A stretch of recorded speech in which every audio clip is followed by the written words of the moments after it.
Өнөөдөр Монголд хичнээн ажилласан ч амьдрал сайжрахгүй. Баян ядуу ялгаа уламд хилж, баялаг зөвхөн тодорхой хүмүүст очиж, ажилгүйдэл, архитэлт, инфляц, эдийн засгийн хямрал үүсэж, байгаль орчин улам сүрдэж, эцэст нь хүн хөдөлмөрийн боол болж байна. Капитализм гэх энэ эдийн засгийн тогтолцоо үнэхээр бидний амьдралыг гэгээлэг болгож чадсан болов уу? Өнөөгийн энэ хямрал, эргэтгэж бус байдлыг 150 жилийн өмнө санаж анхааруулсан нэгэн хүн байдаг. Түүний нэрийг Карл Маркс гэнэ. Хүн болгон амьдралаа нийцсэн удаа сонсч ирсэн байх. Марксийн бичсэн Das Kapital хэмээх 3 бот бүхий ном нь шинэ улсыг байгуулж, дэлхийг хоёр хувааж, сая хүнийг алж, хүн төрөлхийн түүхэнд хамгийн том нөлөө үзүүлсэн байдаг. Энэхүү номыг уншиж ивэл тун ойлгомжгүй, маш хүнд хэцүү өгүүлбэрээр бичигдсэн байгаа. Эдийн засаг, улс төр, нийгэм, идеологи, Христ, еврей, барууны философи зэрэг өргөн үрээний мэдлэггүй бол ойлгоно гэдэг бараг боломжгүй шахав зүйл.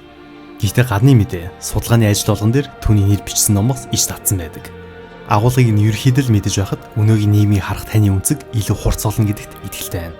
Мэдээж түүний хэлсэн үг болгон зөв гэсэн үг бол биш. Гэхдээ яагаад тухайн үеийн эрх мэдлэлтүүд энэхүү номыг шүтэж, дэлхийн тал нь энэхүү номон дээр үндэслэн усаа байгуулж, өнөөгийн нийгэм бүрэлдэхүүн тогтсон юм бэ гэдгийг мэдлэгийн хүрээнд ойлгох нь өөр үнцэнтэй гэж бодож байна. Энэ удаагийн дугаараар эдийн засгийн улс төрийн гүнзгий мэдлэгийг хөндөж ойлгомжтой байдлаар түүний юу хэлхийг хүснэг тайлбарлах болно. Тэгэхээр эхэлцгээе. Карл Маркс, Das Kapital. Эхлээд Карл Маркс гэж хин юм бэ гэдгийг маш товчхон тайлбарлая. Тэрээр одооноос 200 жилийн өмнө 1818 онд Прусийн хаант ус, өнөөгийн Германд еврей гэр бүл төрөв. Гэхдээ та бидний мэддгээр чөлөөт эдийн засаг гэдэгт гол хагартлаа дургүй хүн байсан тул хожим шашнаас сольсон байдаг. Сэтгүүлч мэргэжилтэн Маркс өөрийн үзэл бодлоо үнэнч маш гөрөөр хүн байсан бөгөөд өөрийн төрлөх орон Прусийн хаант усыг удаа дараалан шүмжилсний эцэст төр засгийн зэвүүг нь хүрэж Англид орсон юм. Гэтэл тэнд олигтой ажиллаж олдохгүй. Оцсон газар болгоно хэрүүл маргааны үсэж гудамжинд өдрөө оны туулдаг байж. Тухайн англи хэдэг аж үйлдвэрийн ачаар дэлхийн хамгийн хүчрэх гүрний нэг байсан. Хүн болгон баян сайхан амьдралтай юм шиг харагдагч үнэндээ зөвхөн хөрөнгөтэй хүмүүс л улам баяжиж, ядуу хүмүүс улам ядуу болсон хэвээр. Энэ хэцүү үед түүнд туссан хүн бол Фридрих Энгельс хэмээх хөрөнгөтэй юм. Түүний үзэл бодлыг дэмжсэн Энгельс эдийн засгийн үед Марксыг дэмжиж, эцэст нь дуусгаж чадсан ном бол Das Kapital.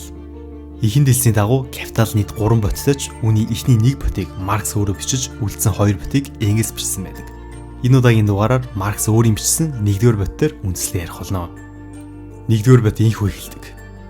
Хөрөнгөтэй ёсны үйлдвэрлэлийн хэв маяг давмгайлсан нийгэмд баялаг нь туваарын авраг том угуулга байдлаар илэрч, туваар тус бүр нь тэрхүү баялагын нэгжүүдэд дүр төрх байдлаар илэрдэг.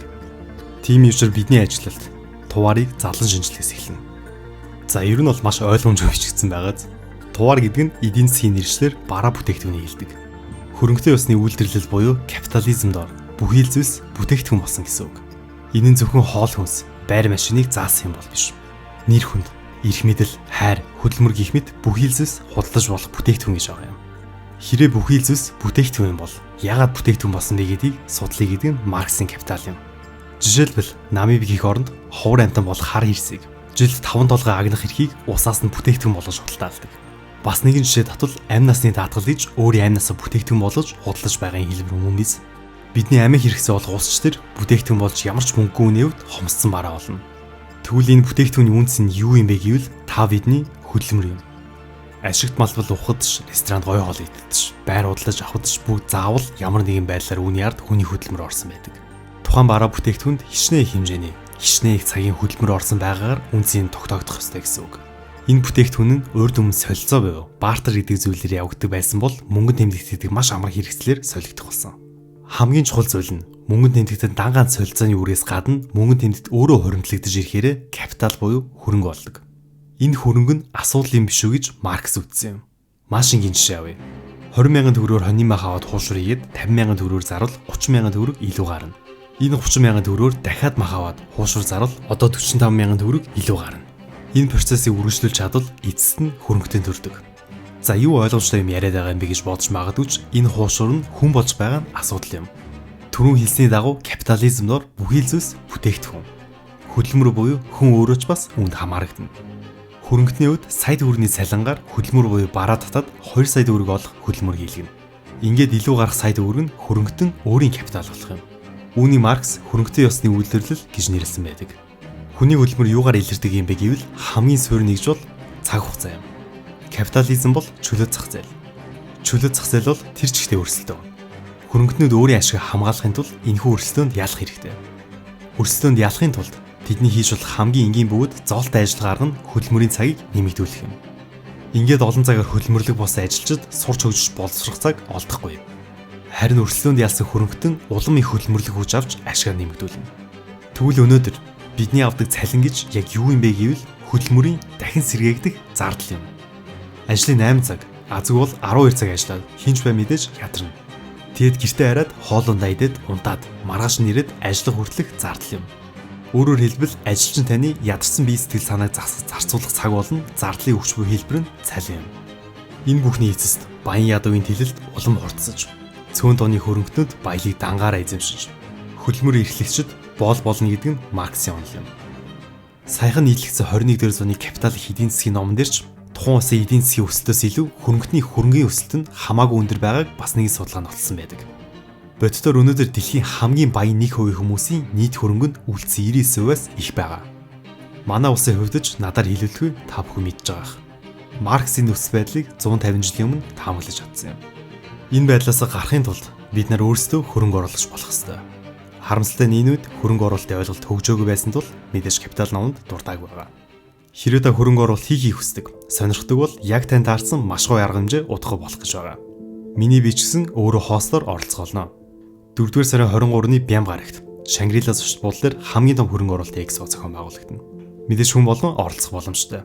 Юу нь хамгийн гайхалтай юм бэ гэвэл энэ экспод ирснээр 500 хүүхдэд данс нээж хамгийн өндөр үзэлт үзүүлсэн топ 5 компани хувьцааны багцыг үнэгүй бэлгэлэх юм байлээ. Гэр бүлийн гишүүн бүрдэж бас хувьцааны данс үнэгүй нээж өгнө. Мөн 1990 оны хувьчлалын цэнгэр тасалбараа ирж шалгуулаарай. Таны дасанд мартагдсан их мөнгө байхыг хиймэдлээ. Түншлэн хөрөнгө оруулалтын өргөн үрээний мэдлэгтэй болохоос гадна 10 сая төгрөгийг 5 жилийн дотор 200 сая төгрөг болох маш үнцэнтэй аргыг бас мэргэжлүүн танд зааж өгнө. Хэрвээ та оролцох бол доорх линкээр бүртгүүлэх ёстой байгаа шүү. Капитал номонд капиталист эдийн засгийг тулсан шинжилсэн ном. Гэхдээ нэг онцлох ёстой зүйл нь капитал номонд коммунизм хэрхэн ажиллах ёстой вэ гэдэг талаар огт дуртаагүй байдаг. Түүний зорилго бол энэхүү тогтолцоонд хүний хөдөлмөрийг хэрхэн мөлждөг талаар шүүмжлэхийг хүссэн юм. Энэхүү ном хожмын зөвлөлт холбоот бас бүгд найрамдах хятад ард улс зэрэг коммунизм ус гүрнүүдийг байгуулах үндсээр болсон. Гэхдээ тэглээгээд барууны орнуудад зүүнд болсон шиг хувьсгалгарч хөдөлгөөн өрнөсөн үг гэвэл үгүй. Учир нь тэд хөдөлмөр эрхлэгчдийг тэдний ажиллах орчин, цалин, халамжаар тогтоон барьж чадахыг мэдж байсан. Тэгвэл жагсаал, бослого ер нь эдийн засаг юун дээр тогтдог юм бэ гэдгийг энэ удаагийн дугаарын 2 дугаар хэсэгт түүний философитой хамт тайлбарлая. Хүн өөрийн оюун санаагаар энэ ертөнцийг ойлгодог. Энэхүү үйл явцыг өдөр болгон давтдаг. Тэгвэл энэ ертөнц гэж юу юм бэ? Үүнийг ойлгохын тулд Маркс ингэж хэлнэ. Энэ ертөнцид зөвхөн матери оршдог. Матери гэдэг бол мэдээж эдис, чулуу, санал ширээ зэрэг гарт баригдах бодит оршихуйг хэлнэ. Бид өвхлийн дараах ертөнц, бурхан зэрэг хийсэр зүйлийг ярьдагч энэ ч бас ялгаагүй хүний тарих гих материас гаралтай ойлголт юм. Түүнчлэн түүний хэлсэн хамгийн чухал зүйл бол матери оюун санааг тодорхойлдог гэж. Юу гэсэн үг вэ гэвэл хүн өөрөө өөрийн бодлоор чөлөөтэй сэтгэж өөрийгөө удирддаг гэж боддогч үнэн эрэхтэй оюун санааг бодол шийдэх бүс. Тухайн үеийн матери орчин шийддэг гэсэн үг. Жишээлбэл хэрвээ та өдөрт ганцхан аяг ус уугаас өөр аргагүй орчин бай гэж бодъё. Ийм нөхцөл байдал байвал таны оюун санаа уур уцаар, сэтгэл готрол зэрэгт автах байх. Энэ нэг аяг ус уух гэдэг матери орчин хүний оюун санааг удирддаг. Хүн өөрөө өөрийн бодол хүслээр биш. Тухайн үеийн гаднах нөхцөл байдал нь оюун санааг удирдах байдаг байх. Үүнийг материализм гэж нэрлэдэг. Үүнийг ойлгосны үндсэн дээр Маркс ингэж хэлсэн байдаг. Нийгэм дэх матери тухайн нийгмийн тогтолцоог тодорхойлдог гэж. Жишээлбэл алив улсын баялаг хангалттай хэмжээнд байж ард иргэд нь тийм матери орчинд амьдарч байвал тэнд аз жаргал, их тайван байж үүнд үндэслэн хууль, улс төр, шашин зэргийн тогтолцоо үүсэх бол эсвэргээр ард иргэд хүрлцээгүй матери орчинд амьдарч байвал гомдол, уур хилэн, уур уцаар зэрэг тархаж үүнд үндэслэн хууль, улс төр, шашин зэргийн тогтолцоо үүсэх болно. Юу хэлэх гээд байгаа юм бэ гэвэл бөөндөө химний гэж оюун санааны хувьд удирдах нь асуудлыг шийдэх боломжгүй бөгөөд гагцгүй ард иргэдийн матери орчин гэдэг нийгмийн бүхэлдэн захирах тулгуур хүчин зүйл болдог гэсэн үг.